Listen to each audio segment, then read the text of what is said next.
Hi friends, welcome back to my channel. ఈ వీడియోలో నేను మీకు ఒక రెసిపీ చూపిస్తా. ఇదైతే చాలా బాగుంటుందండి. నాకైతే చాలా ఇష్టము. చిన్నప్పుడైతే ప్రతిరోజు చేసేవారు మా ఇంట్లో.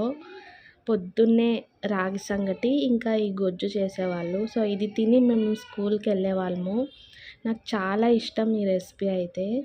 ఇంకా దీన్ని ఇప్పుడైతే మేము అప్పుడప్పుడు చేసుకుంటాం. చిన్నప్పుడైతే మా ఇంట్లో రోజు చేసేవాళ్ళు. ఇప్పుడైతే ఎప్పుడో ఒకసారి ఏదైనా హెల్త్ ప్రాబ్లం వచ్చి ఏది తిన్నా టేస్ట్ అనిపించినప్పుడు నోటికి రుచిగా ఉంటుందని ఇది చేస్తాము. చాలా బాగుంటుంది.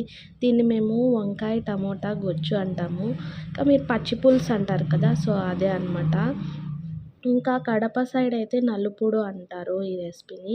దీనికోసం ముందుగా స్టవ్ మీద వంకాయలని టమోటాలని కాల్చుకోవాలి. అలాగే ఎండుమిరపకాయలు కూడా ఇలా కాల్చి పెట్టుకోవాలి.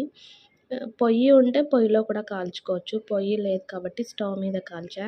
ఇంకా వాటిపైన నల్లగా ఉండే పొట్టంతా తీసేసి వాటర్లో వేసి క్లీన్ చేసుకోవాలి. వంకాయల్లో ఏమైనా పుచ్చులు ఉన్నాయా, పురుగులు ఉన్నాయా కూడా చూసుకొని పెట్టుకోవాలన్నమాట. సో ఇవన్నీ రెడీగా పెట్టుకున్నాం కదా.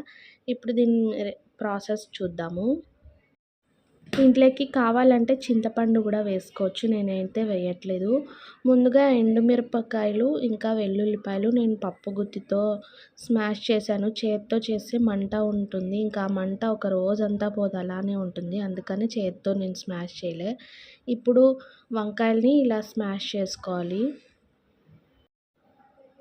వంకాయలు, టమోటాలు ఇంకా ఉల్లిపాయలు ఇవన్నీ కూడా ఇలా చేత్తోనే నలుపుకుంటే బాగుంటుంది టేస్ట్.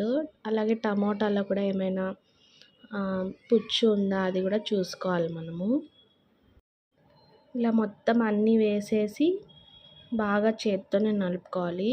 ఉల్లిపాయలు ఇలా కట్ చేసుకొని వేసుకునే కన్నా చేత్తోనే చిన్న చిన్నగా తుంచుకొని వేసుకుంటే బాగుంటుంది.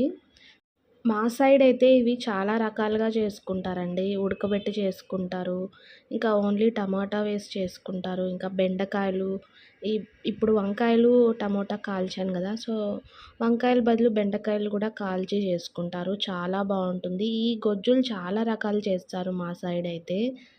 నాకైతే ఈ గొజ్జు ఇష్టం. ఇంకా పెరుగులో కాల్చిన టమోటా, ఎండుమిరపకాయలు వేసి ఇలాగే సేమ్ ఇలాగే చేస్తాం. అది కూడా చాలా బాగుంటుంది. సో మొత్తం ఇది చేత్తో స్మాష్ చేసుకునేసినాం కదా. ఇంకా కొంచెం వాటర్ వేసుకోవాలి, గట్టిగా ఉంటుంది కదా. సో ఇదైతే రెడీ అయిపోయింది గొజ్జు. రాగి సంగటిలోకి అయితే ఇంకా చాలా బాగుంటుందండి. నేను ఇక్కడ రైస్ చేశాను. రైస్ లేకైనా కూడా చాలా బాగుంది. రెసిపీ నచ్చితే మీరు కూడా ట్రై చేయండి. అలాగే వీడియో నచ్చితే లైక్ చేయండి.